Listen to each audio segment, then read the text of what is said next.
In just 7 short minutes before takeoff, a white flight attendant kicked a black family out of business class right in front of 84 silent passengers.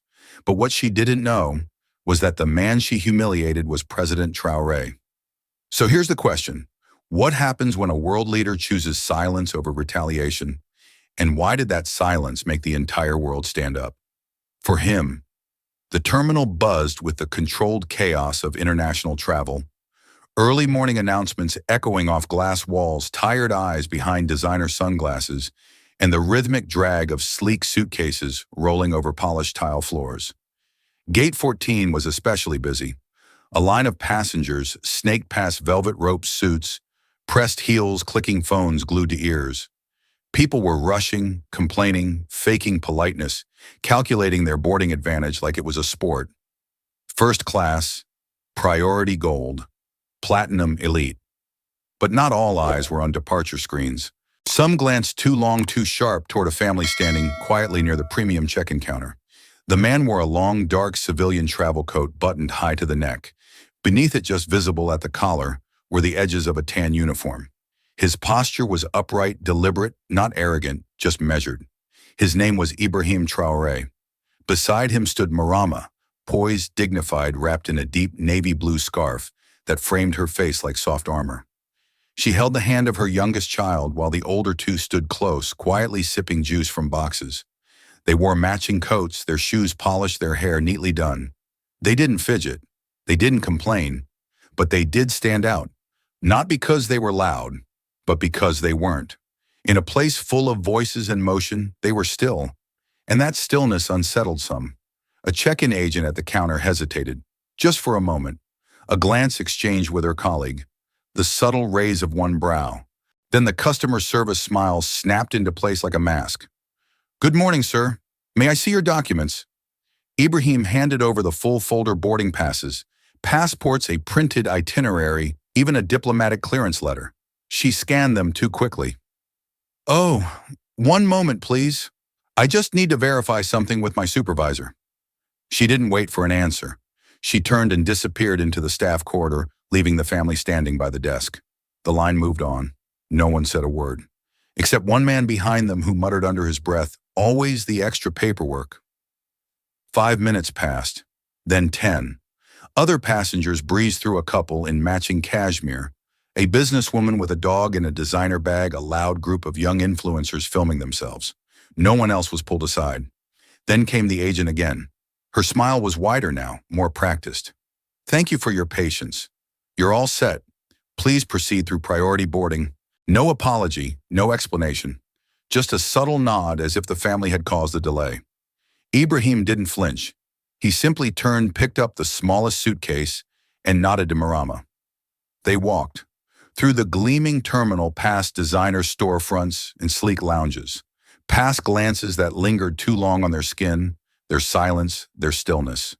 Then security, quick but cautious. The scanner beeped on Marama's scarf pin.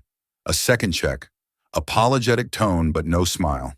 Then gate 14, a boarding area buzzing with last-minute upgrades and loud coffee orders, families juggling passports and crying toddlers, overheard arguments about seat changes. As the Traorés approached the gate, agent looked up, then paused mid-motion, another scan, another flicker of hesitation. "Just a moment, please. I'll confirm your seats with the crew." Ibrahim didn't sigh. He just placed a protective hand on his son's shoulder and said nothing. The gate agent stepped aside, whispering to someone behind the desk. Across the waiting area, a passenger took notice. He nudged his friend. "Look, they're pulling someone aside again." "Why? What for? No idea. Just feels off." The whisper wasn't meant to be heard, but Marama heard it anyway. Her hand tightened around her daughter's fingers. A few seconds later, the agent returned, smile restored. "You're in seats 3A through 3D. Welcome aboard." They moved down the jet bridge in silence, but not before one last thing happened, something small, subtle. As they stepped onto the aircraft, a blonde flight attendant standing by the cabin door glanced up. Her eyes swept over Ibrahim's coat, over Marama's scarf, over the children. She didn't say hello, didn't smile, just leaned toward her colleague and said softly but not softly enough, "Row 3. Really, the colleague didn't respond. But Marama heard that too, and so did Ibrahim. They didn't say a word, but a shift had begun. One small crack in the surface, the kind you don't notice until the whole thing fractures. The cabin air was cool and crisp, the lighting dimmed to a pale morning glow that filtered softly through the windows. A quiet hum filled the fuselage engines, idle vents, sighing crew bustling with last-minute pre-checks. Business class smelled faintly of leather and citrus-scented disinfectant. Passengers were already seated in the front rows, scrolling their phones, flipping through glossy airline magazines, or sipping espresso in porcelain cups. As the Traoré family stepped into the cabin, they paused briefly. Row 3A to 3D sat just behind the curtain divider from first class, along the wide aisle where space met status. The seats were wide upholstered in dark navy with brushed metal trims. Headrests gleamed. A folded blanket sat neatly on each seat next to menus, printed on thick cream paper. Marama guided the children with gentle touches, one to each seat, her voice quiet but calm. Ibrahim placed their bags in the overhead compartment without a word. He moved with military precision, measured, silent, almost invisible in how practiced he was. He took his seat in 3A. Marama sat across the aisle in 3B with their youngest. The other two children filled in beside them, their shoes barely touching the plush carpet. None of them looked nervous. They looked like they'd done this before, and they had. Marama unfolded a scarf from her handbag and gently adjusted her daughter's head, tucking in a strand of hair with loving care. The boy beside her flipped through a small picture book. The youngest clutched a stuffed lion with matted fur. Ibrahim sat still upright, not rigid but composed. He didn't check his phone. He didn't look around. He simply was, until she appeared. A sharp click of heels echoed down the aisle, distinct even over the murmur of voices and engine hum. She moved fast, confident, poised, efficient. Her name badge read Angela. Blonde hair swept into a perfect bun, lipstick precise, uniform tailored like a glove. She walked like she owned the plane. Her eyes scanned the rows, moving seat to seat until they landed on Ibrahim. Her step faltered, just a beat. Then she continued forward, stopping beside his seat, her expression tightening, not into a smile but into something sharper. "I'm sorry," she said, voice polite but clipped. "This section is reserved for business class passengers." Ibrahim didn't move. Marama turned slightly, her tone level. "These are our seats." Angela's gaze shifted quickly, assessing the children, the scarf, the complexion. "Are you sure you're in the right section?" she asked, her voice still calm but now laced with something colder. Sometimes passengers book economy tickets and try to. Marama didn't wait for her to finish. She reached slowly into her handbag, pulled out a slim folder, and handed over 4 premium boarding passes. Angela took them reluctantly. She glanced at the names Traoré, Traoré, Traoré, Traoré. Her lips pressed thin. "I'll need to double-check," she said, already turning away before Marama could respond. A man across the aisle, middle-aged, white, reading the Financial Times, glanced up briefly, then looked back down as if ashamed of catching a moment he had no intention of interfering with. Marama turned to her children, smiled as if nothing had happened. "How's your book?" she asked her son. Ibrahim remained silent, still seated, still unmoved. Angela returned. She didn't speak to Marama this time. She looked directly at Ibrahim, brows furrowed. "I need to verify your ticket class again," she said. "Sometimes the system glitches." He said nothing. Angela leaned in slightly. "Sir, can you confirm that you're supposed to be seated here?" Still, he didn't move. His eyes were calm, steady. He didn't blink. Marama looked over at him, then back at Angela. "We booked through the official diplomatic channel. If there's an issue, we're happy to speak to the crew lead." Angela straightened. "I am the crew lead." The temperature seemed to shift in the cabin, though no one else said a word. A few passengers stole side glances. One quietly turned on their phone camera, resting it subtly in their lap. Angela's fingers tightened slightly around the boarding passes. "I'll come back," she said, and walked away briskly. As the family sat in silence, the hum of tension returned, no longer ambient, but electric. Ibrahim reached slowly into his coat pocket. His movement was graceful, intentional. He withdrew a slim black wallet and opened it. Inside, embossed in gold and tucked beside a national emblem, was a diplomatic identification card. He didn't show it. He simply looked at it, then closed it again. Marama watched him. She didn't speak. She didn't need to. Something had shifted, not loudly, not yet, but the moment had begun, and it would not be undone. Angela returned faster than expected, her heels snapping against the carpet like a ticking metronome. Her posture was stiff now, her smile completely gone. She stopped beside Ibrahim, looked directly at him, and skipped all pretense of courtesy. "Sir," she said curtly, "you and your family need to vacate these seats. This area is reserved for verified business class passengers." Ibrahim didn't look up. His hands rested lightly on his thighs, his posture unchanged, unbothered. Marama, seated across the aisle, turned to face Angela. "We've already shown you our boarding passes. They are valid." Angela didn't even glance at her. "There's clearly a system error," she said sharply, "and until it's resolved, I'm asking you to relocate to the back of the plane." A murmur rippled across the cabin, quiet but noticeable. A man 3 rows up shifted in his seat and looked over the top of his newspaper. A younger woman near the window lowered her headphones, sensing something was off. Angela took a step closer to Ibrahim. "Sir, if you refuse to comply, I'll have to involve security." Still no movement. Still no words. He finally raised his gaze, calm, steady, unblinking. With a voice as level as water on glass, he asked, "May I speak with your supervisor?" Angela's eyes flashed, not with surprise but insult. "I am the supervisor." The cabin seemed to tighten. Someone in row 5 slowly reached for their phone, setting it discreetly against the armrest camera, facing forward. From behind Angela, the junior flight attendant appeared, looking visibly uncomfortable. He glanced at Ibrahim, then at Angela, then hesitated in place. He didn't speak. He just stood there watching. Ibrahim leaned slightly back into his seat. No sigh. No tension in his shoulders. He simply blinked once, as though allowing the moment to land before responding. "We are seated correctly," he said, voice barely above a whisper. "You've seen our passes. If there's an issue, perhaps your ground staff can clarify." Angela's tone rose, more public, now performative. "This section is reserved for high-level travelers, sir. Frequent flyers, executive clients, not economy upgrades." Marama's jaw tensed, but she held her tongue. "We are not an upgrade," she said firmly. "We booked through a diplomatic channel. If you're unsure, please check with your flight operations." Angela folded her arms, defensive now. "That won't be necessary. I've made my call." Passengers were now watching openly. What had started as a subtle tension was becoming something undeniable. The energy had changed, no longer awkward, but electric, uneasy. Angela stared at Ibrahim, waiting for resistance. A raised voice, a pushback, something she could use. Instead, he moved with slow precision. He reached into the inside pocket of his coat and pulled out a sleek black wallet, small, unassuming, but elegant in its simplicity. He opened it gently. Inside, gleaming faintly under the cabin light, was a golden diplomatic seal beside an ID card. Embossed, official, undeniable. He held it, not forward, not confrontational, but steady, present. Angela didn't even glance at it.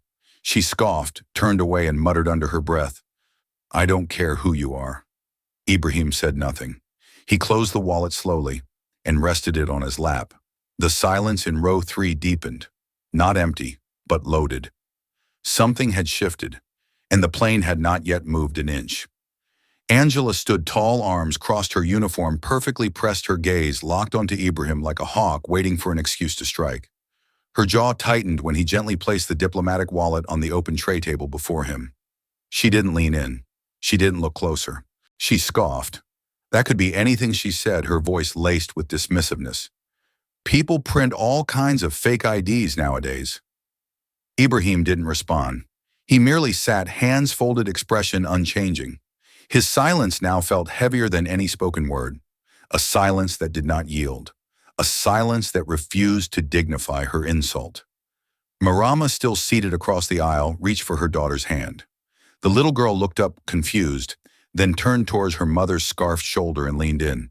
The middle child, a boy no older than 9, shifted in his seat, clearly aware that something was wrong, even if he couldn't articulate it.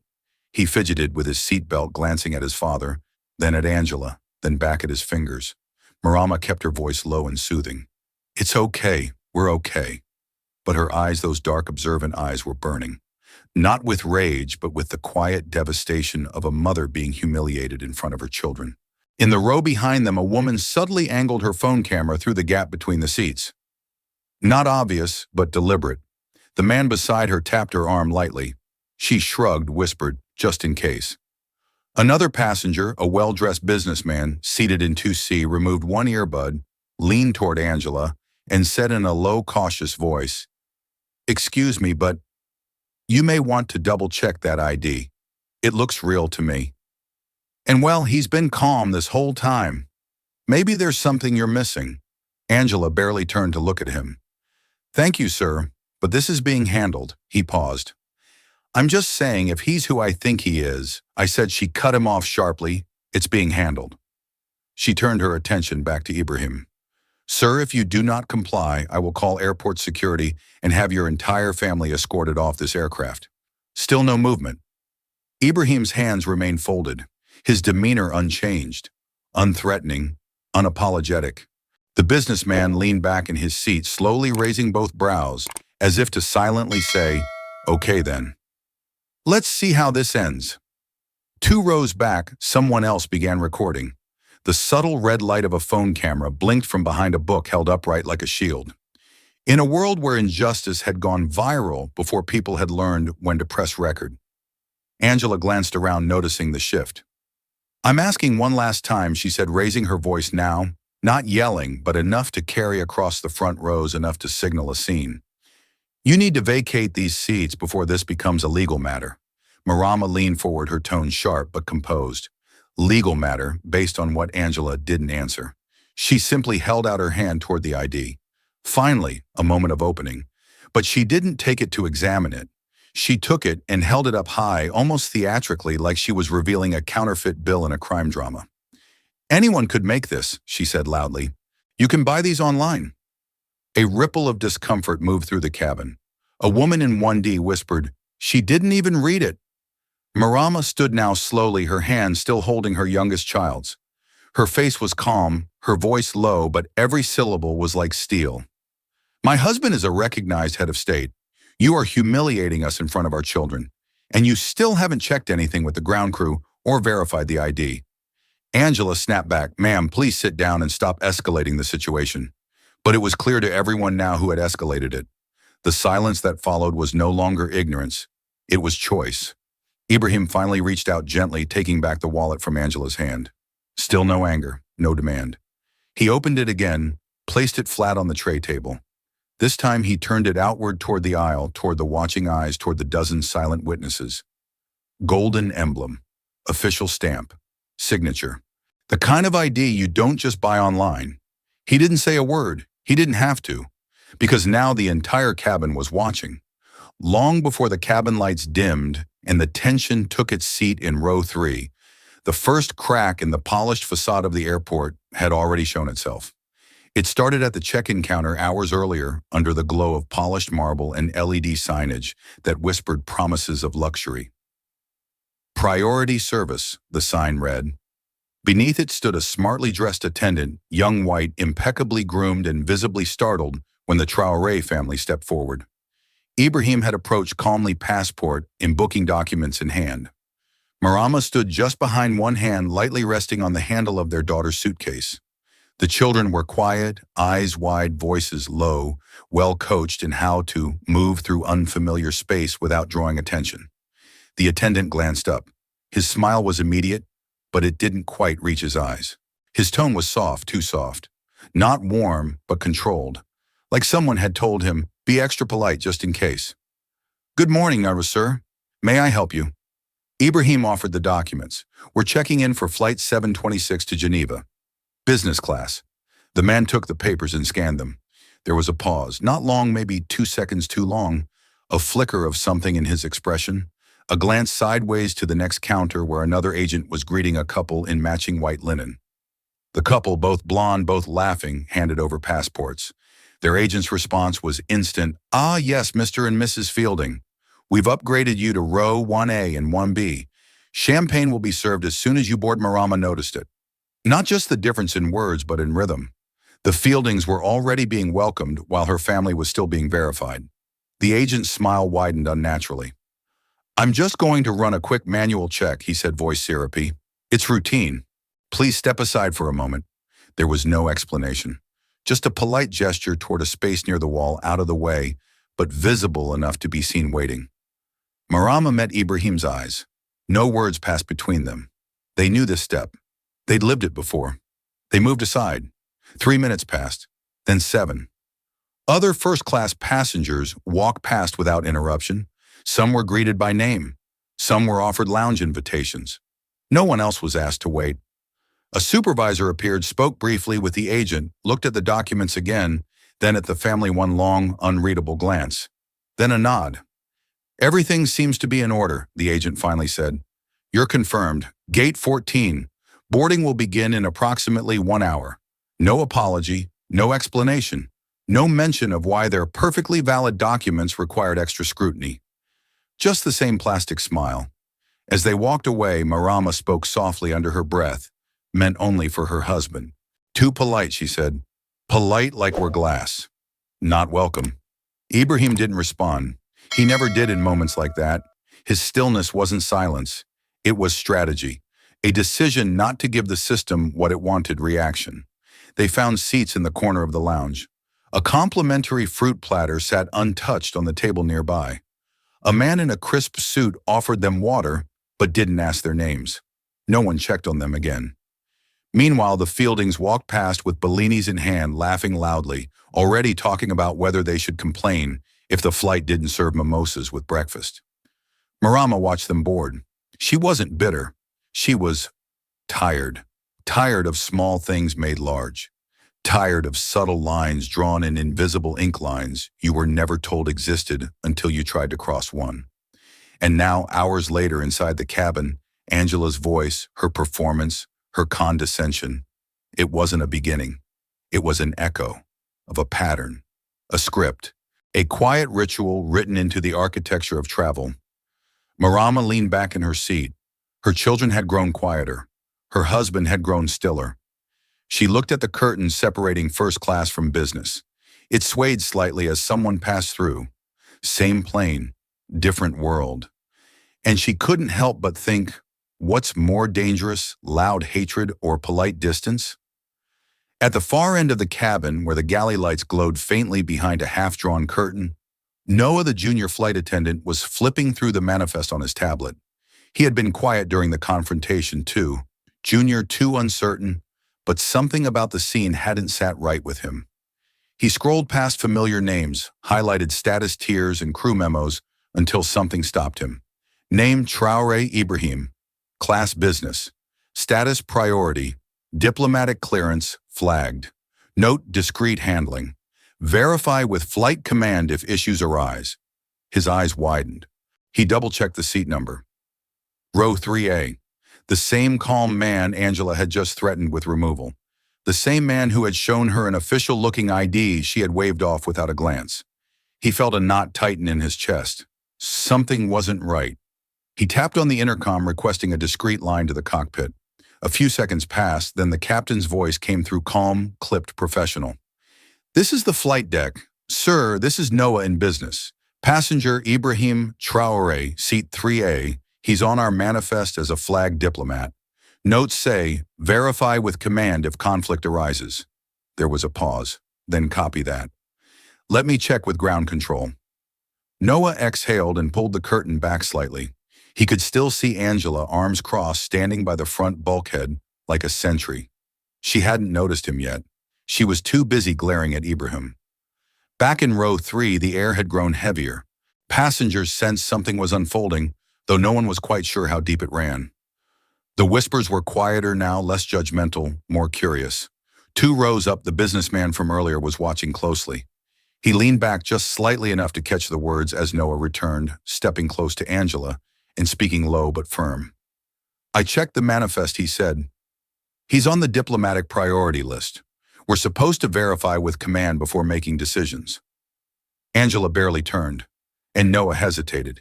And the captain's following up now. We should hold Angela, cut him off with a shake of her head. People forge those things all the time. We don't take chances. Not post 9/11. Noah's eyebrows lifted. This isn't just any ID. He has flagged clearance. That's not something you fake. Angela leaned in, lowering her voice but sharpening it. I've seen fakes before. They get creative.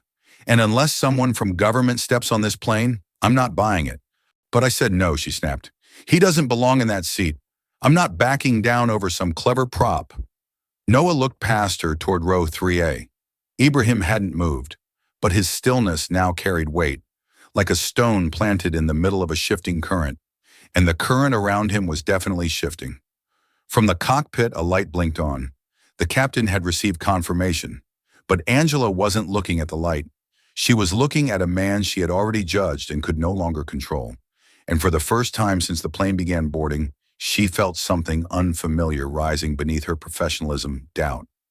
In seat 5D, a woman in her early 30s named Camille sat perfectly still, phone resting loosely on her knee thumb, hovering just above the screen.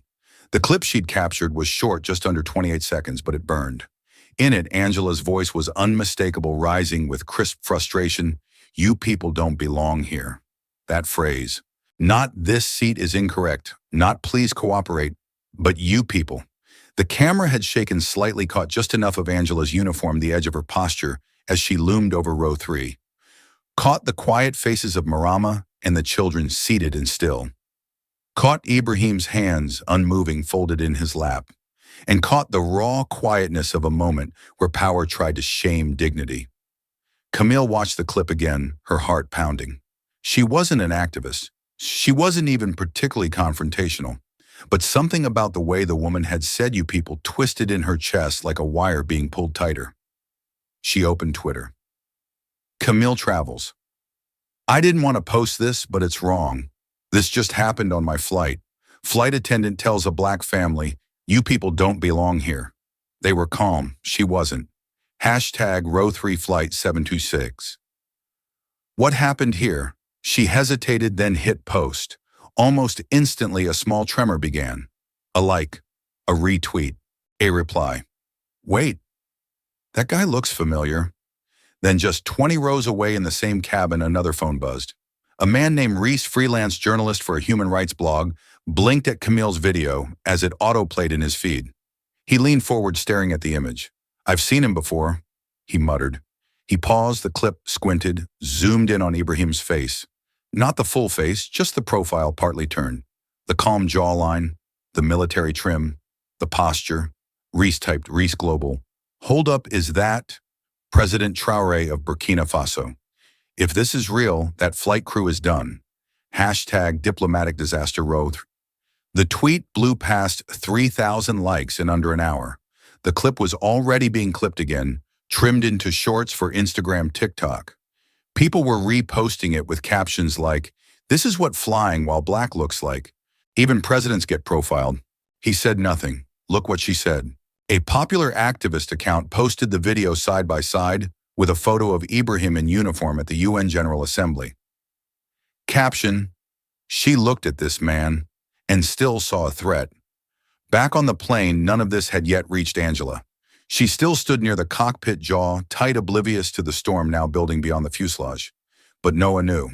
His phone buzzed in his pocket, 2 notifications in a row. He glanced down. One was a text from a fellow crew member on the ground. Your flight's trending. Hard. You better tell your lead. The other was a screenshot of Ibrahim, of the clip, of the phrase, you people don't belong here. The words sat bold in the caption. Frozen, immortalized. No longer inside the plane, now everywhere. Noah inhaled slowly. He walked toward Angela. You need to see this, he said, offering his phone. She took it with a huff, clearly annoyed, still in denial. But as the screen lit up, she froze. Her face changed, not dramatically, not enough for others to see, but Noah noticed it. The slight twitch in her eyelid, the way her lips parted without breathing. No, she whispered. It could be anyone. That's the president of Burkina Faso. Noah said evenly. He's listed on our manifest. That's why he's flagged for priority. Angela shook her head. People fake photos all the time. Deep fakes, edits. It could be old. It's not, Noah replied. It's happening now. And the world knows it.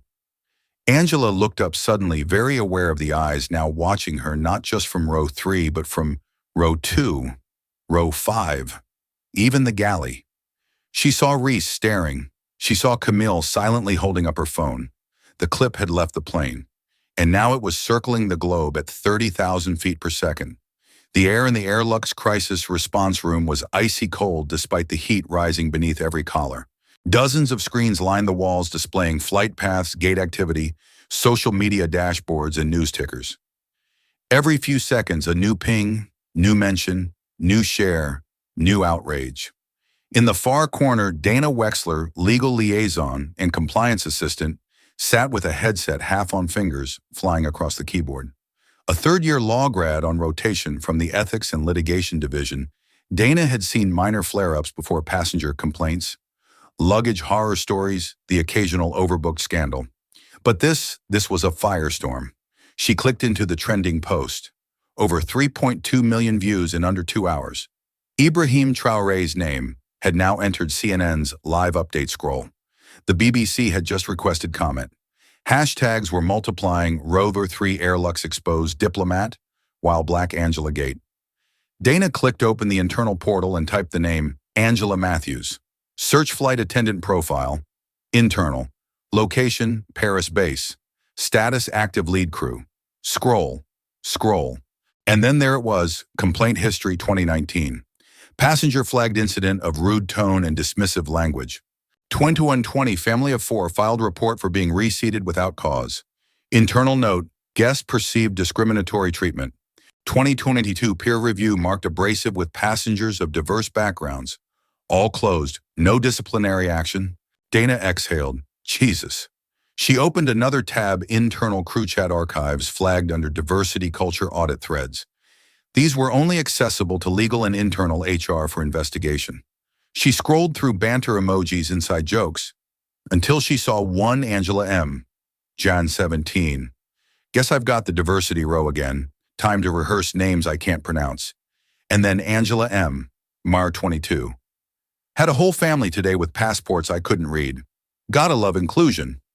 Dana sat frozen. These weren't just offhand comments. They were habitual, systemic, and now discoverable. She muted her mic and called across the room. Jared.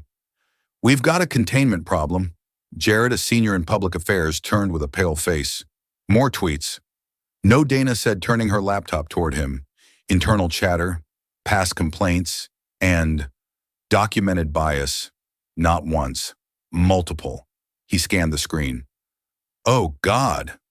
And it gets worse, Dana added, clicking into the live social tracker. Multiple crew members in that same thread used similar language. One even joked, "Hope I don't get reassigned to Wakanda class again." That's indefensible. Jared rubbed his forehead. Are these accounts verified employees? Dana nodded grimly. Crew IDs match. They were all on Angela's previous routes. He didn't speak for a moment. Behind them, the live screen flashed red, breaking former Burkina officials confirm identity of Ibrahim Traoré aboard Flight 726. Dana swiveled back to her terminal, typing furiously. This isn't just optics. If it turns out we ignored these warnings, we're not dealing with one bad apple. We're looking at a pattern of institutional tolerance. Has anyone reached the flight crew captains aware? Ground command is looped in, but Angela hasn't stepped back yet. She's still trying to double down. Last report said she threatened security again. Jared blinked. She doesn't know this has gone global. Dana half laughed. I think she's still operating like it's 2015. Pre-streaming, pre-outrage, pre-everything. Jared cursed under his breath. We need to prep a response, immediately. Dana turned face now, set voice sharper. No soft denial, no vague PR fluff. People have seen the video. They've read the comments. They're connecting dots we buried years ago. She clicked open a blank document, labeled it Urgent Internal Risk Brief. Flight 726. Candidate Incident. Systemic Exposure. Then she paused just for a second. On the edge of one of the screens, a live news ticker scrolled past. World leader reportedly harassed mid-flight by airline staff. Investigation underway, containment too late. The story was airborne, and this time truth was flying first class. The cabin lights flickered once. The plane had been scheduled to push back 15 minutes ago, but it still sat motionless on the tarmac doors, sealed wheels idle, the collective breath of 100 passengers caught in limbo. Angela stood near the galley wall, one hand gripping the cabin phone. Her polished nails tapped nervously against the handset as she spoke in low, clipped syllables, facing away from the rows of watching eyes. "Yes, sir. I did ask them to relocate. No, I didn't verify the ID. It didn't look well. He didn't say who he was." Her voice quivered slightly now. Behind her in row 3A, Ibrahim remained exactly where he had been from the start, seated upright, unmoved. His posture had not shifted. His hands remained folded neatly on his lap. There was no anger in his eyes, no triumph either, only quiet. Around him, the hum of the cabin had dropped to something even softer than silence, a stillness laced with tension. No one scrolled their phones anymore. No one asked for water. It was as if the plane had entered a kind of suspension, caught between decision and consequence. The cockpit door clicked open. The captain stepped out, tall, middle-aged, silver streaks at the temples of his regulation cap. His presence immediately changed the air. He walked with practiced calm, nodding once to passengers as he passed before stopping beside Angela. "May I speak with you?" he said low enough not to draw attention, though everyone still watched. They moved 3 steps into the galley. His voice was calm, professional, controlled. "Did you verify the ID?" Angela hesitated. I didn't get a chance to." He was evasive. "Did you run it by ground control?" "No, but did you check the manifest?" Angela's mouth opened, then closed. The captain didn't blink. "You made a judgment call," he said. Angela stiffened. "I was following security protocol." The captain tilted his head just slightly. "You bypassed 3 layers of verification, escalated in front of the entire cabin, and threatened removal of a diplomat flagged for discreet handling." Angela swallowed. The captain turned to glance down the aisle toward Ibrahim, then back at her. His voice grew firmer. "This is no longer your decision. Step aside." Angela said nothing. She set the phone back on its hook, walked stiffly toward the crew seats at the rear, her cheeks tight, her eyes refusing to meet any passenger's gaze. In row 3B, Marama sat curled slightly toward the children. Their youngest had begun to fuss, not loudly but restless. The middle child clung to a frayed, stuffed lion eyes darting. Marama leaned down and whispered something low and melodic. A lullaby. Not in English, not loud. A song that rose from her chest like breath through silk. A melody meant for comfort, meant for stillness. Meant to remind 3 frightened children that their parents were still calm, still steady, still here. The plane remained unmoving. Ibrahim's gaze met the captain's briefly as the man walked down the aisle. No words passed between them, but a signal did. Respect. And in that moment it became clear the plane hadn't taken off. But the truth, it was already in flight. The plane was still sitting on the tarmac, silent and sealed as if suspended in time. Outside the windows, morning light had risen fully into a cloudless sky, casting a pale wash across the runway. Inside, no breakfast had been served. No drinks poured, no wheels turned. In row 3A, Ibrahim Traoré exhaled slowly through his nose and reached into his inner coat pocket, not the one with the diplomatic wallet, but the other. From it, he drew a small black phone, matte, unbranded, slightly thicker than a standard model. It had no case, no visible logo, just a single flat screen and a fingerprint sensor. He held it with care like an instrument of precision, not convenience. Marama glanced across the aisle, her song fading on the final note. She saw the phone. She didn't speak. She simply nodded, then turned back to their daughter, running a soothing hand through the child's curls. Ibrahim placed the phone in his palm and pressed a single button, the only one on the device. It didn't beep. It pulsed. A faint vibration passed through his hand. Then he brought the phone to his ear and spoke in a low voice, not in French, not in English, but in Moray, his native tongue. The words were few, soft, direct. And then he ended the call. Back in Ouagadougou, thousands of miles away in a quiet government building, tucked behind a line of jacaranda trees, a light blinked on a desk. The room was small, no windows, just a desk, a single computer terminal, and a woman in a gray blouse with her hair pinned back neatly. She was young, late 20s, but her fingers moved with the speed of someone who had never once missed a call.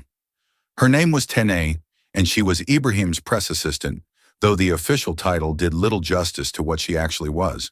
As soon as the signal came through, she clicked twice on a secured dashboard and watched as the encrypted beacon turned from red to green. It meant two things: Ibrahim had sent a level 2 alert. He had used the diplomatic line, not the presidential one. That meant no emergency, but maximum visibility and quiet urgency. 10A didn't hesitate. She pulled up the location tracker. Flight 726. Still grounded.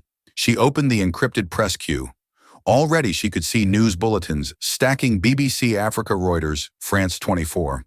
The rumors were now global. She tapped a headset. This is 10A. Activate contingency path alpha. Reroute the Geneva motorcade to alternate terminal. Inform Swiss Interior Ministry we will be landing with diplomatic exposure. Then she opened the press calendar and typed a single line: President Traoré will be available for a controlled statement within 8 hours. Location TBD. Context: in-flight diplomatic mishandling. Her hand hovered over the enter key. She paused, then added one word: dignity. Click. Sent. Meanwhile in Geneva, a sleek black diplomatic car, already en route to the main terminal, received the reroute signal. The driver made no comment. He adjusted his course toward a less trafficked access point, runway access Delta 3, typically reserved for high-clearance vehicles, medical evacuations, or sensitive cargo transfers. Behind him in the passenger seat, a UN liaison officer refreshed her phone. Her screen lit up with the words President Traoré Flight 726 delayed. Possible incident. Verify. She tightened her seatbelt. Back on the tarmac, Ibrahim returned the black phone to his pocket. His hands folded again. Marama leaned back in her seat, eyes closed, holding the baby against her chest. The older children had fallen into a kind of uneasy half-sleep, their small bodies still curled up, but ears still attuned to the unsaid tension that hung like static in the air. Outside, an airport service truck passed by slowly, unaware that an international domino effect had just begun, triggered not by shouting, not by protests, but by a man pressing one button and saying one quiet sentence in a language the world had yet to fully hear. At 4:07 a.m., the shrill ring of a secured line tore through the darkness of a penthouse apartment in Zurich. Mathieu Corbin, CEO of Airlux International, jolted awake. His hands shot toward the vibrating device on the nightstand, knocking over a glass of still water in the process. He grabbed the phone, thumbed it on without reading the caller ID. Corbin, a clipped voice replied instantly with no preamble. You tried to remove a sitting head of state from row 3A. Mathieu sat up. Excuse me? The voice came again. Calm, cold, official. Flight 726. Your staff attempted to eject President Ibrahim Traoré of Burkina Faso. It's already hit the wires. Mathieu rubbed his eyes as if he could erase the words. Is this confirmed? Reuters, AP, and Al Jazeera just picked it up? Your manifest confirms his identity, and now you've got a PR incident growing faster than your legal team can spell Geneva. There was a click. The caller hung up. Mathieu swung his legs off the bed and grabbed the nearest tablet from his desk. Notifications had already begun pouring in, flagged in red by the communications algorithm President Traoré, trending in 17 countries. A video titled "You People Don't Belong Here" had surpassed 5 million views. A CNN Cairan African leader humiliated mid-flight by Airlux crew. A Guardian headline: Dignity denied at 30,000 feet. He cursed under his breath, pinching the bridge of his nose. Then he hit the intercom line for crisis command. Wake the Zurich team. Full escalation. Get Geneva on standby. Before they could answer, his personal line buzzed again. This time it was a Swiss government liaison. Mr. Corbin, the woman's voice said, we've just received diplomatic reroute orders. President Traoré is still aboard your aircraft. He has not spoken to press, but his office has activated visibility protocols. I strongly suggest you address this before the wheels leave the ground. Mathieu stood already pulling on a shirt. What's the aircraft status? Holding at gate. Engines cold. Crew under observation. Incident confirmed via internal manifest leaks and passenger uploads. Hold the flight, he said. I beg your pardon, hold. The flight. I don't care if it blocks 2 other takeoffs. If we taxi now, this goes from scandal to full-scale diplomatic crisis. He disconnected and stormed into his study. Screens lit up as he keyed in a direct channel to the Zurich crisis hub. On screen, Jared and Dana from Legal and Communications were already active, bleary-eyed, but locked in. "You're live," Jared said. "It's moving fast. I know. Tell the captain of 726, no takeoff. Not until I've spoken to him personally." Dana looked up. "We found old chat logs, racist crew jokes. Angela Matthews has at least 3 internal complaints on record. If those leaks were exposed beyond PR, this becomes policy-level failure." Mathieu's eyes narrowed. "Draft an apology, a real one. Not, 'we regret the inconvenience.' I want acknowledgement, responsibility, a clear action plan." Jared raised a brow. "Are you serious, Deadly? Because within 2 hours, Ibrahim Traoré will be walking off our aircraft, and the first camera he sees will determine whether this is a formal statement or the beginning of a global boycott." Dana added he hasn't spoken publicly yet. "He's playing this quietly."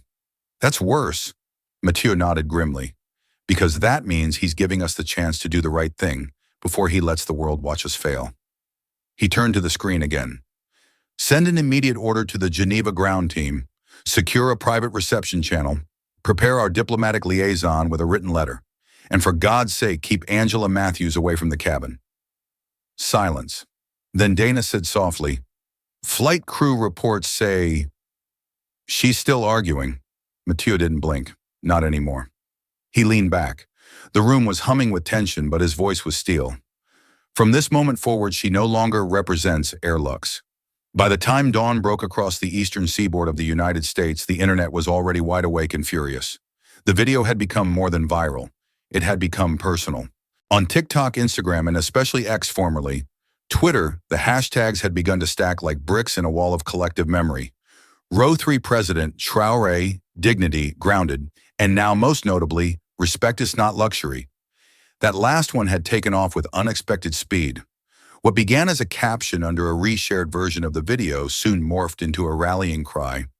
It was posted under screenshots, under selfies, under long, breathless threads of people finally saying, "That happened to me too." A woman in Chicago posted, "My dad wears suits every time he flies. He says it makes it slightly harder for them to randomly search him. He's 67, retired firefighter, still treated like a suspect." Respect is not luxury. A school teacher from New Jersey wrote, "I was once asked to show my gate pass 3 separate times while boarding first class. My white colleague, not once. We were on the same school trip. I was the lead chaperone. Respect is not luxury. Flight 726. Even verified public figures joined in. A former ambassador tweeted, "I served 3 years in West Africa. President Traoré is a man of measured principle. For him to stay seated in silence is not weakness. It is deliberate strength. What Airlux did today isn't just a mistake. It's a mirror." Row 3 elsewhere, creatives and editors began to remix the clip with overlays. The phrase, "You people don't belong here," flashed across in bold letters, followed by images of other famous figures who had faced discrimination, Serena Williams in tears during a match, Barack Obama being interrupted during speeches, Oprah being denied entry into a boutique in Switzerland. Each video ended with the same white text over black screen, "What does it take to belong?"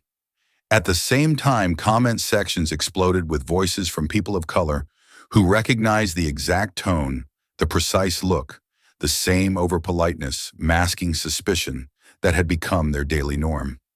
It wasn't just about a president anymore. It was about everyone who'd ever been told, "Are you sure you're supposed to be here?" Everyone who'd smiled through being stared at. Everyone who'd had to perform normalcy to be left alone. The post that broke 1 million likes was simple. Angela didn't just profile a diplomat, she profiled every one of us. Respect is not luxury. Back inside Flight 726, passengers were beginning to notice the shift. Not just on their screens, but in each other. Camille, the woman who first posted the video, looked around the cabin. A few others met her eyes now. Some nodded. One man, earlier indifferent, now whispered to his wife, "He's the president god." Up front, Ibrahim remained still. Not triumphant, not bitter, just anchored. He hadn't said a word in nearly an hour, but across the world people were finally beginning to speak, and their voices, unlike the engines, were roaring. By mid-morning in Europe, the story had morphed from a scandal into a reckoning. It no longer belonged to just Flight 726. It had outgrown the cabin, the airline, even President Traoré himself. It now lived in every story people had once kept quiet. The hashtag respect is not luxury surged, not because it was clever, but because it was true. A quiet truth that millions had known but rarely shouted now, finally given shape. On X, it began with a single voice. He was calm, dignified, sat there while being humiliated in front of his wife and children. And it hit me. That was my dad in 1998. Different country, same look in his eyes. Respect is not luxury. The post racked up 60,000 likes in under an hour. Then came more. From office workers, educators, travelers, even celebrities. Some posted long threads. Others shared a single memory, one sentence long but heavy with silence. A teacher from Philadelphia wrote, "Boarded with my mostly white team. I was asked for my boarding pass 3x before I sat down. My white colleague walked in behind me, never stopped once. I was the senior faculty. Respect is not luxury." A British nurse added, "Airport staff asked me if I was lost in business class. I've been flying for 20 years. They didn't ask the couple in front of me or behind, just me." Row 3, respect is not luxury. Even a former airline pilot commented anonymously, "There were unwritten rules. We all knew them. Some crew treated black passengers with quiet doubt, like their presence needed to be double-checked. I watched it happen for years. Dignity should be standard, respect is not luxury." News outlets began to quote the hashtag directly. Opinion pieces bloomed. Journalists dissected the video frame by frame, Ibrahim's stillness, Marama's grace, the wide eyes of the children. Even Angela's words were being turned into headlines, classroom discussion prompts, and protest slogans. "You people don't belong here." 7 words, echoing across continents. Graphic designers began posting digital posters, black silhouettes of Ibrahim seated quietly, eyes forward with the phrase beneath, "He didn't raise his voice. We raised ours." Respect is not luxury. TikTok creators stitched themselves into the narrative, sharing stories from airports, classrooms, offices, moments they had shrugged off, minimized, internalized, until now. And through it all, President Ibrahim Traoré said nothing. His silence, preserved inside the video, had become a symbol of poise, of restraint, of what black dignity looks like in the face of dismissal. For once, silence wasn't invisibility, it was proof. Proof that not every story needs shouting to be heard. Back inside the sealed cabin of Flight 726, no one yet knew the scale of the storm outside. But some passengers began to sense it. A subtle shift in energy, screens glowing brighter, notifications pinging louder, heads turning more often toward row 3. Something was happening, not to Ibrahim, but because of him. The hall was not large. There were no grand lights, no podium carved in gold leaf. Just a modest community space on the outskirts of Geneva, stone walls, wooden beams, and folding chairs that creaked when people leaned in to listen. And today they leaned in. Journalists sat in the front rows, pens and phones ready. Educators filled the middle. Behind them, students, activists, and parents who had seen the video and now came not just to listen, but to witness. Marama stood at the front. No security, no formal introduction. Just her, a handheld mic, and a stillness that settled over the room the moment she lifted her head. She didn't look like someone who had come to command attention, but she didn't need to. Her presence did the rest. She began softly. "I am not here to speak for my husband." A pause, measured, calm. "He has his own voice, and the world has already heard it, even if he never spoke a word on that plane." A few heads nodded. "But I am here to speak about something older than protocol, deeper than status, more fragile than any title. I am here to speak about dignity." The room grew stiller, because what happened in row 3 was not just about a family being told to move. It was about who the world thinks has the right to sit still, to belong without explanation, to exist without justification. She looked across the audience, into their eyes, not challenging, inviting. Dignity is not earned through status. It is not granted through power. It is not reserved for diplomats, presidents, or people with the right surname. A beat. Dignity is something we are born with. Her voice did not rise, But her words pierced. And yet we spend our lives having to protect it, guard it, remind others of it, especially if our skin carries memory, especially if our names sound different in other mouths. The microphone crackled slightly as she shifted her grip, but she didn't flinch.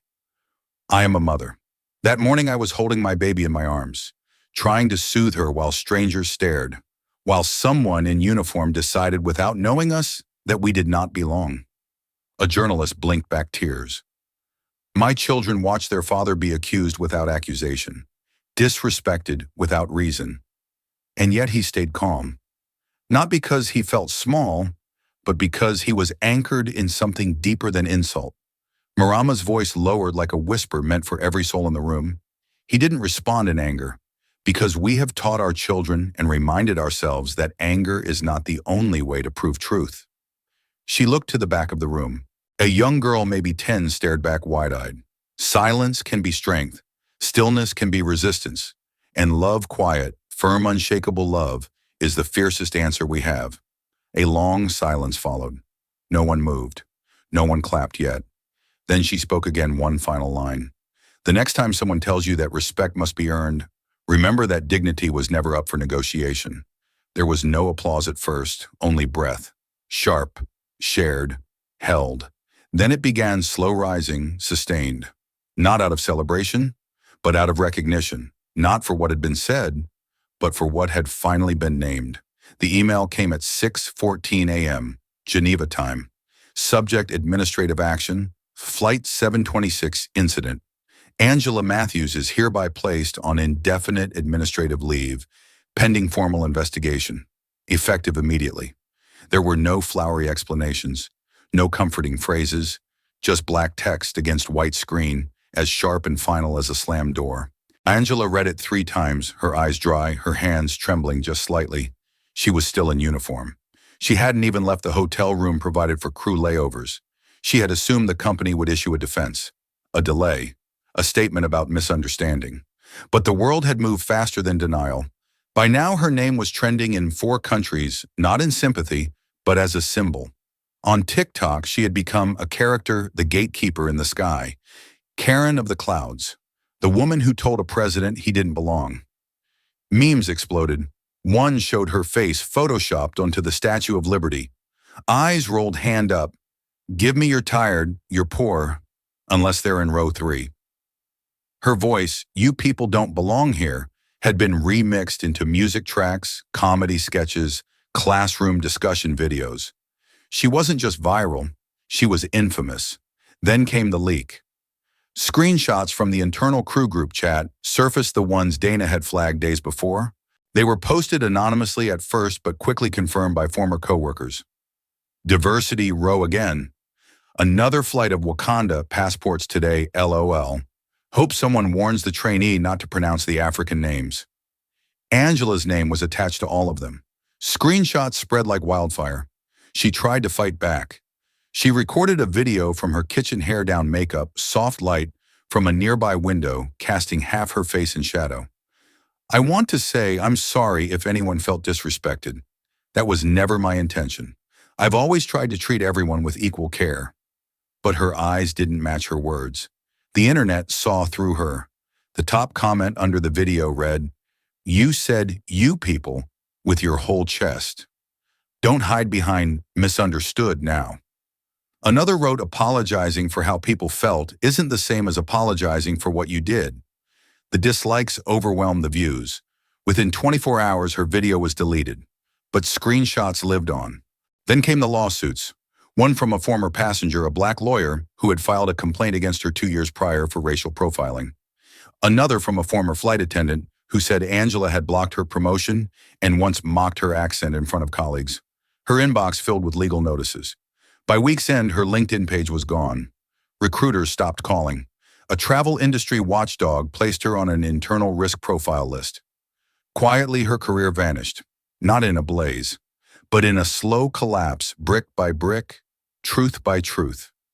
Angela Matthews, once lead crew, polished, sharp, untouchable, had become something else entirely. A warning.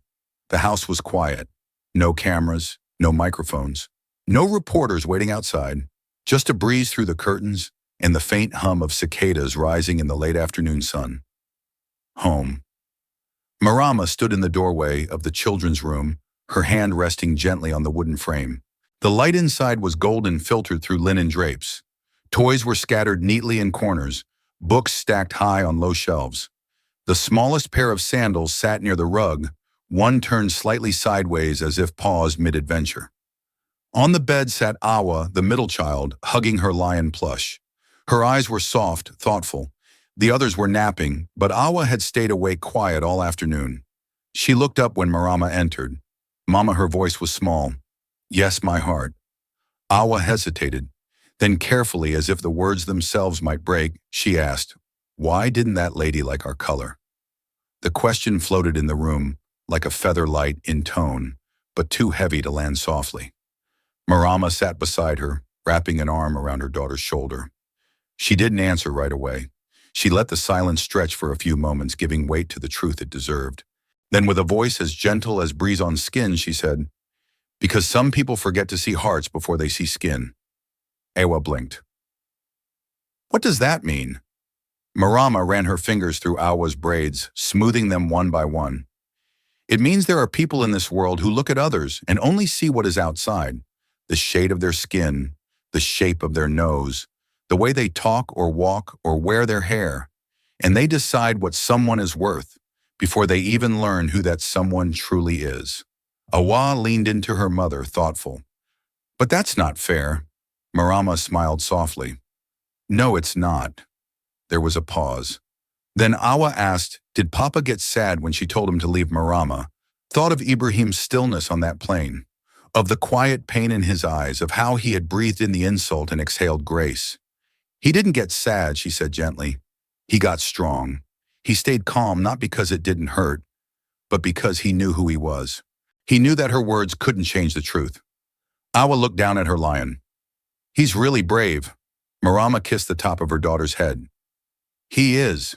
And so are you." The wind rustled the curtains again, and for a moment the world outside felt far away. Awa asked, almost in a whisper, "Will it happen again?"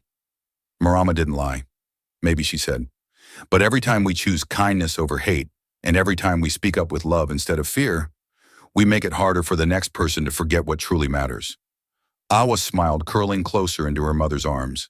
Outside, the sun dipped lower behind the hills, and inside, in that small room filled with warmth and quiet truth, a mother held her child, and the world, if only for a moment, felt a little softer.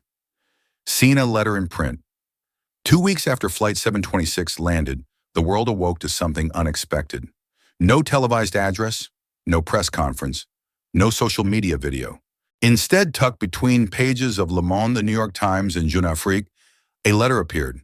It was printed on a white background, no byline at the top, just a name signed at the bottom, in delicate cursive, Ibrahim Traoré. The letter was published simultaneously in French, English, and Moray. Not as an op-ed, not hidden behind paywalls, but as a gift. Its title, "To Those Who Chose to See." And it began simply, "I have been silent.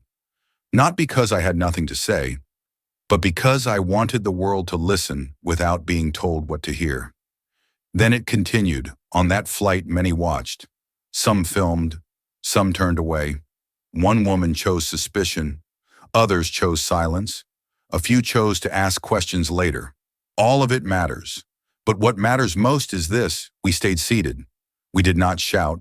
We did not demand. We did not beg to be seen. We simply remained where we were told we did not belong. The line stood out bolded, centered on the page. "Dignity is not a performance, it is a posture." The letter went on to thank those who had spoken up, not just for his family, but for the millions of unnamed travelers, students, workers, parents, who had experienced their own Row 3 moments. Your voices reach further than mine ever could. In classrooms, your children asked better questions. In songs, your lyrics carried truth. In homes, your stories awakened memory. You reminded the world why silence matters, not as absence, but as presence. Not as retreat, but as resistance. In the days that followed, the letter was reprinted over 1,000 times across publications in 34 countries. A university in Ghana used it as the core text in their ethics course. A poetry collective in Montreal turned it into a spoken word performance. An American R&B singer sampled the line "We Stayed Seated" as the chorus to a ballad about dignity. In a classroom in Johannesburg, a teacher read it aloud and then asked her students, "When do you know you're enough, even when the world tells you otherwise?" The letter sparked more than conversation. It sparked reflection. One student in Portugal wrote in her journal, "I want to grow into that kind of stillness."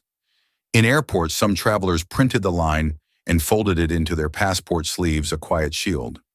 Some even carried the clipping in their wallets, tucked next to family photos. It became not a protest slogan, but a compass. And at the heart of it was the man who had said almost nothing, but had said everything, by simply refusing to move. Seen global ripple. At first it was quiet, subtle. Airlux issued a formal statement this time, not from a spokesperson, but directly signed by their interim board. "We failed to uphold the dignity of our passengers." The incident aboard Flight 726 has become a turning point not only for our company, but for the entire industry. This will not be treated as an anomaly, but a symptom we are now committed to curing. But even that wasn't enough. Other airlines, especially those in the transatlantic and Middle Eastern routes, felt the pressure. Their inboxes flooded with screenshots, tagged videos, and personal accounts from passengers recalling similar stories. A South African carrier opened an anonymous hotline for racial misconduct by crew. An Asian airline published its first equity and service pledge. A budget European airline grounded an entire crew pending retraining. Then live on television came something no one expected. The CEO of Altavia Air, one of Europe's largest luxury carriers, appeared on BBC World Service for a scheduled business interview. The topic was supposed to be quarterly profits, but when asked about the Traoré incident, he took a deep breath. I read the letter, all three versions, twice. He paused, swallowing hard. "My own daughter asked me last night, 'Do people like us ever get asked to move?' And I realized I'd never had to think about that question before." He removed his microphone. "It's time someone else runs this company, someone who's had to think about that question their entire life." He stood up and walked off camera. The clip was viewed over 22 million times in the first 24 hours. His resignation sparked a wave of internal resignations, restructurings, and leadership reviews across at least a dozen major carriers. But the most lasting change began with a single PDF file, shared quietly at first within internal HR teams, then among unions, and eventually in aviation forums. The document was titled the Traoré Standard of Passenger Respect Framework. It was not a policy. It was not law. It was something else entirely. It listed 10 principles for human dignity in air travel. Greet with eyes and names, not assumptions. Random checks aren't random when they only land on one skin tone. A seat assignment is not a suspicion trigger. First class does not mean first humanity. Airports printed excerpts from it and posted them in crew lounges. One airline included it in their onboarding training, not just for flight attendants, but also for C-suite executives. By month's end, the Traoré standard was referenced in an OECD panel on ethical travel and adopted in trial form by an airline alliance representing 82 countries. Ibrahim never asked for a legacy, but through stillness and the words that followed it, he created one. Not enforced by power, but embraced by conscience. Scene change begins quietly. It didn't come with fanfare. There were no grand parades, no televised declarations, no shiny logos painted on fuselages, just adjustments, subtle, quiet, and deeply intentional. At Charles de Gaulle Heathrow, JFK, and Kotoka International, something new appeared near the jet bridges and check-in zones posters. White background, soft blue text, and a small golden emblem in the bottom corner. "You are seen. You are welcome." Some passengers paused to read. Some didn't notice at all. But for those who had followed the story, and for those who had lived it in their own way, it meant everything. In staff lounges and training centers, laminated binders were being replaced. New modules, new language, less on procedures, more on perspective. A heading on one page read, "Dignity is not above your pay grade." Flight attendants sat in half-moon circles around instructors who no longer began with safety drills but with stories. Imagine being told to leave your seat before you've said a word. Imagine your child watching. Imagine staying calm, not because you want to, but because you must. A young trainee in Nairobi whispered during a break. This is the first time they asked us to imagine being the passenger. In a small town in Canada, a kindergarten teacher asked her class to draw, "What makes you feel safe?" One child, a boy with big round glasses, handed her a page with a crooked blue airplane. It had smiley faces in every window. At the top, in bright red crayon, was the title, "The Nice Plane." She smiled. "What's this one doing?" He shrugged. "It lets everyone stay in their seats." Far away in Ouagadougou, Marama stood at a window folding clothes as birds passed overhead. Ibrahim sat behind her at the table, flipping through a notebook. Neither spoke. They didn't need to. On the table lay a letter from an American university inviting Ibrahim to speak at a global summit on ethics and dignity. Another envelope nearby contained a hand-drawn thank you card from a student in Singapore. "Thank you for sitting down when you were told to leave." The world had not changed overnight, but it had tilted ever so slightly in the right direction. Somewhere in a flight control center, someone quietly changed a form. In a policy meeting, someone crossed out a line and rewrote it with care. In a classroom, a teacher rephrased a question. In a home, a child asked their parent why some people don't feel welcome, and the parent had a better answer this time. Change had begun, not loudly, not with force, but with memory, with story, with a man who did not rise and a woman who did, and with the thousands who saw themselves in both. The plane had landed long ago, but the journey was still unfolding. The airport was the same, the chaos, the carts, the chatter of wheels against tile. But this time there were no whispers, no stares, no escorts or cameras. Just two travelers moving through quietly, Ibrahim and Marama. Their steps were calm, unguarded. The children were at home this time. This was just the two of them. At the gate, a young agent scanned their passes and looked up with a warm, unforced smile. "Welcome aboard, Mr. and Mrs. Traoré." No hesitation, no double take. Just dignity offered freely without ceremony. They nodded, said thank you, and stepped onto the plane. Inside the cabin, a flight attendant approached with a tray of water. She wasn't rushed. She wasn't checking boxes. Her tone was warm, her smile real. "Let me know if you need anything. It's an honor to have you flying with us." Ibrahim nodded politely. There was no need to say more. Across the aisle, a man looked up from his book and offered a simple, silent nod of respect. No photo, no fanfare, just human acknowledgement. Marama caught the gaze of a little girl across the row. The girl waved shyly. Marama smiled back, wide, tender. The engine hum filled the quiet cabin. Outside the window, clouds drifted like soft continents. The plane floated smoothly, cutting through sky like thought through memory. Ibrahim glanced at Marama, their fingers interlaced without effort. In his mind, a single reflection surfaced, steady, slow, true. Not every flight is about where you land. Sometimes it's about how you're seen. There were no headlines this time, no scandal, no press waiting at arrivals. And yet, this landing felt bigger than any before, because for the first time in a long time, it wasn't about proving who they were. It was just peace. This story reminds us that true strength doesn't always roar. Sometimes it simply refuses to move. Ibrahim and Marama didn't fight with noise or anger. They responded with dignity, presence, and silence that spoke louder than any shout. Their stillness became a mirror showing the world both its flaws and its potential for change. It's easy to believe we need power or titles to make a difference, but this family proved otherwise. Real power is knowing who you are, even when others don't. And when ordinary people recognize each other's humanity, extraordinary things happen. Their journey challenges us to ask, in a world that often sees difference before heart, how will we choose to respond, with judgment or with grace? Now, I'd love to hear from you. Have you ever faced a moment where staying calm made the biggest impact? What did you learn from it? If this story touched you, don't let it stop here. Like, share, and subscribe to Captain of Truth, where every voice matters and every story echoes far beyond the screen. This story is a fictionalized and dramatized narrative created for educational, inspirational, and storytelling purposes. While it may be inspired by real public events, people, or societal issues, it includes imagined dialogue, reconstructed scenes, and character interpretations meant to highlight broader themes of justice, dignity, and resilience. Any resemblance to actual events or individuals beyond public knowledge is purely coincidental. We do not intend to defame, mislead, or harm, but to invite reflection and meaningful conversation. Thank you for watching Captain of Truth.